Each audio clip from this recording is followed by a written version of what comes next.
dream. A dream is what Lauren Green-Drover had. A dream is what Lauren Green-Drover worked hard for. And believe it or not, ladies and gentlemen, Lauren Green-Drover achieved this dream. The dream of Lauren was to be a cattle farmer, to get away from the city, and to move out to the countryside and live with her cattle and with her family in peace. Unfortunately, this dream is no longer a reality. Miss Green-Drover doesn't want to be here today. Miss Green-Drover wants to be on her farm with her cattle, with her family, living this dream. But unfortunately, that is not the case. Jesse Applegate has brought Lauren Green-Drover away from all this with his outrageous claims, and none of which have any legal merit. And today I will be explaining these claims and why they are completely absurd. The first claim made by the plaintiff today is that Lauren Green-Drover is not following the CCRs. Now, the CCRs are a set of rules for the homeowners association called Moonlight Estates. Now, the reason this accusation is absurd is because Lauren Green-Drover is not part of this association, and Lauren Green-Drover never agreed to these rules. As you will see from a document made by Kit Keller, she did agree to follow the rules on the roads, but nowhere on this document does it say she has to follow the rules on her property. And nowhere will you find any legal agreement stating she has to follow these CCNRs. So the accusation that she is not following them is outrageous. The second accusation has to do with roads and easements. Now, Lauren Green-Drover was granted an easement to her property Parcel A when she bought it.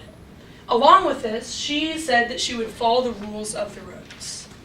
Now, Lauren Green-Drover employs a truck driver who we have brought here today named Carol Hawk.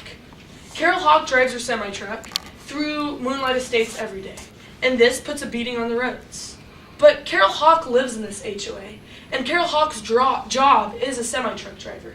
So, if it weren't for Lauren Green-Drover, Carol Hawk would still be driving his trucks to this association every day, and the damage that the plaintiffs are complaining about would still be happening.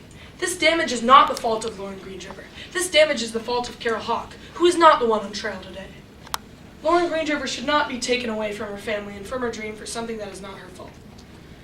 Now, the third and final accusation, and what you will hear a lot about today, is that of nuisance.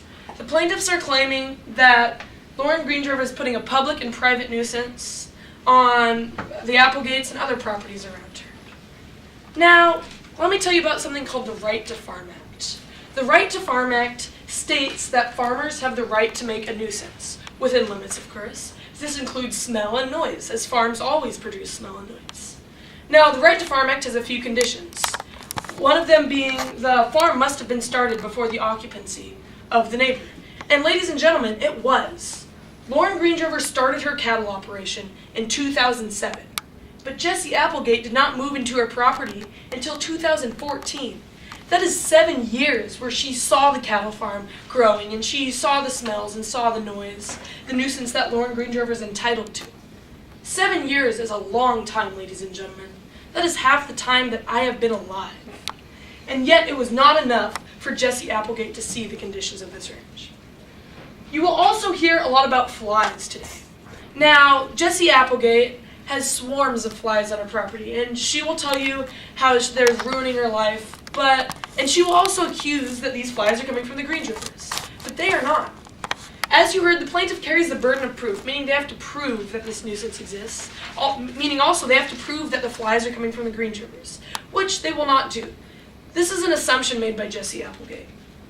However, we brought in a woman who has devoted her life to studying flies and studying these insects, who actually went to the Applegate's property and observed these species of flies. The flies that she saw there were cluster flies, which are not attracted to cows or any farm operations, but attracted to earthworms. Now, earthworms, you may be asking yourself, Jesse Applegate has an earthworm farm in her backyard. Jesse Applegate is attracting the flies herself, and this whole portion of the nuisance about the flies is a self-caused problem. We hope you keep all these things in mind today through everything you hear, and we hope you let our client go back to her home and continue living her dream. Thank you.